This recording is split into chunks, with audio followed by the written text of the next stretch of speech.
Straight Drive with Siva Prasad.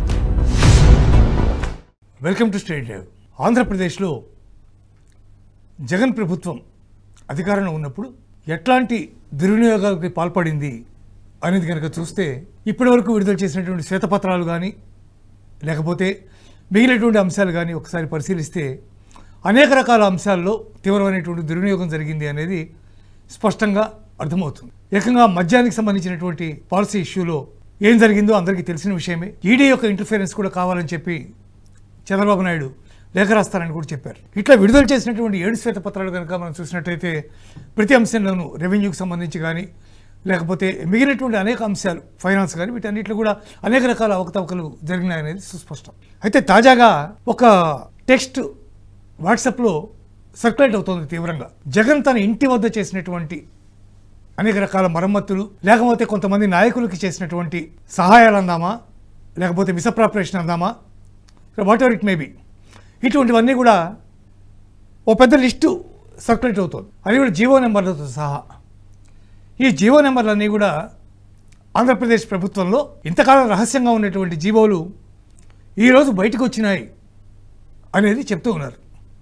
ఈ Telugu Desam party తరఫు నుంచి సర్క్యులేట్ అవుతుందా లేకపోతే వేరే ఎవరైనా సర్క్యులేట్ చేస్తున్నారా అనేది పక్కన పెడితే దీంట్లో ఉన్నటువంటి లెక్కలు కనుక చూస్తే కొన్ని కోట్లాది రూపాయలు ఏ విధంగా దుర్వినియోగం అయ్యాయో మనకి చాలా స్పష్టంగా తెలుస్తుంది. ముఖ్యంగా చూసినట్టయితే జీవో నెంబర్ 160 ప్రకారం లోటస్ పాండ్లో ఉన్నటువంటి జగన్ నివాసానికి సీసీ కెమెరాల ఏర్పాటు కోసం అయిన ఖర్చు 12,50,000. అట్లాగే లోటస్ పాండ్లో ఉన్నటువంటి ఆయన యొక్క బాత్రూమ్ కోసం పెట్టినటువంటి ఖర్చు 12 లక్షలు. ఆయన ఆంధ్రప్రదేశ్లో ముఖ్యమంత్రి, అక్కడ ఆయనకి తాడేపల్లిలో ఆయనకు నివాసం ఉంది. ప్లస్ ఆయన హైదరాబాద్ వచ్చినప్పుడు హైదరాబాద్లో ఉండేటటువంటి సందర్భంలో లోటస్ పాండ్లో ఆయన నివాసంలో ఆయన ఉన్నప్పుడు ఇక్కడ ఏం జరుగుతుంది అనే దానికోసం సీసీటీవీ కెమెరాలు ఏర్పాటు చేశారు. వాటికి పెట్టినటువంటి ఖర్చు మనం ఇప్పుడు విన్నాం 12.50 లక్షలు. అక్కడ బాత్రూమ్ లోపల బాత్రూమ్ రిపేర్కి జరిగినటువంటి ఖర్చు 12 లక్షలు. ఇకపోతే జీవో నెంబర్ 279 ప్రకారం తాడేపల్లి ప్యాలెస్ చెట్టు ఉన్నటువంటి వ్యూ కట్టల కోసం అని చెప్పి 3.25 కోట్లు ఖర్చు పెట్టారు. ఇట్లా ఒక పెద్ద లిస్టే ఉంది దీంట్లో. జీవో నెంబర్ 139 కనుక చూస్తే తాడేపల్లి ప్యాలెస్లో 24 గంటలు ఒక ఎలక్ట్రీషియన్ అందుబాటులో ఉండాలి. ఏ క్షణమైనా పవర్ పోవచ్చు, లేకపోతే షార్ట్ సర్క్యూట్ అవ్వచ్చు, లేకపోతే ఇంకోటి ఏదైనా జరగచ్చు. సరే ఏమైనా జరిగినా వాటి రిపేర్ చేయడం కోసమని 24 అవర్స్ ఉండేట్టుగా ఒక ఎలక్ట్రీషియన్, అంటే బహుశా 3 ఎలక్ట్రీషియన్స్ షిఫ్ట్ వారి ఉండవచ్చు. వాళ్ళకి పెట్టినటువంటి ఖర్చు 8.50 లక్షలు. 8.50 లక్షలు. ఈ డబ్బులన్నీ ఎలా ఇచ్చారు అంటే జీవో నెంబర్ 139 నుంచి ఇచ్చారు. అంటే అన్ని ప్రభుత్వ జీవోలే, ప్రభుత్వ ఖజానా నుంచి తీసుకున్నటువంటి డబ్బులు ఇవన్నీ కూడా వీటికి స్పెండ్ చేసినవి. అట్లాగే జీవో నెంబర్ 146 తాడేపల్లి ప్యాలెస్లో ట్రాన్స్ఫార్మర్ కోసం 97 లక్షలు. తాడేపల్లి ప్యాలెస్లో ట్రాన్స్ఫార్మర్ ఏర్పాటు చేయడం కోసం అని పెట్టినటువంటి ఖర్చు 97 లక్షలు. తాడేపల్లి ప్యాలెస్లో సీసీటీవీ సోలార్ ఫెన్సింగ్ కోసం పెట్టినవి 1.25 కోట్లు. అక్కడ ఆయన ముఖ్యమంత్రిగా ఆయన నివాసంలో ఖర్చు పెట్టినటువంటి డబ్బులు ఇవన్నీ కూడా. అట్లాగే 320 కేవీవీ డీజీ సెట్ కోసం 39 లక్షలు. అలాగే తాడేపల్లి ప్యాలెస్లో లైట్లు పెట్టడానికి 11.50 లక్షలు. ఏపీ సెక్రటేరియట్లో ఉన్నటువంటి ఇన్వర్టర్ని పీక్కొచ్చి తాడేపల్లి ప్యాలెస్లో బిగించడానికి 11 లక్షలు. ఇవన్నీ కూడా జీవో నెంబర్ 146 నుంచి శాంక్షన్ చేశారు. ఇకపోతే జీవో నెంబర్ 132 జగన్ ఇంటికి వెళ్ళే రోడ్డు వేయించడానికి 1 కిలోమీటర్ మేర రూపాయలు 5 కోట్లు.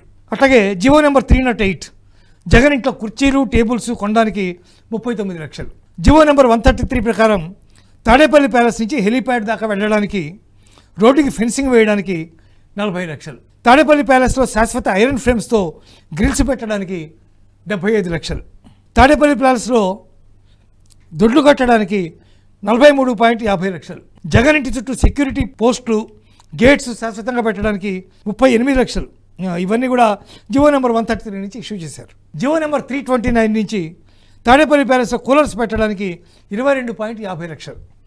ఇట్లా ఓ పెద్ద చిట్టాయే ఉంది మొత్తం అంతా కలిపి. ఇంకా 5-6 జీవోలు ఉన్నాయి. వీటన్నిటి మీద కలిపి దాదాపు ఇంకా కొన్ని కోట్లు దాని మీద ఖర్చు పెట్టారు.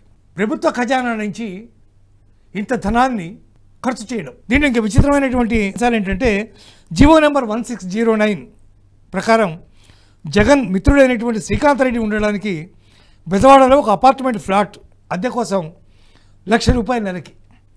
మళ్ళీ మెయింటెనెన్స్ కోసం 5,000 రూపాయలు నెలకి. అలాగే జీవో నెంబర్ 1742 ప్రకారం ఉప ముఖ్యమంత్రి అయినటువంటి బూడి ముత్యాల నాయుడు ఉండడానికి బెజవాడలో ఒక అపార్ట్మెంట్ ఫ్లాట్ అద్దె కోసం ₹1,00,000 నెలకి 5,000 రూపాయలు మెయింటెనెన్స్ కోసం. జీవో నెంబర్ 1741 ప్రకారం దాడిశెట్టి రాజా ఉండడానికి బెజవాడలో ఒక అపార్ట్మెంటు ఫ్లాట్ అద్దె కోసం ₹1,00,000 రూపాయలు మెయింటెనెన్స్ కోసం 5,000 రూపాయలు.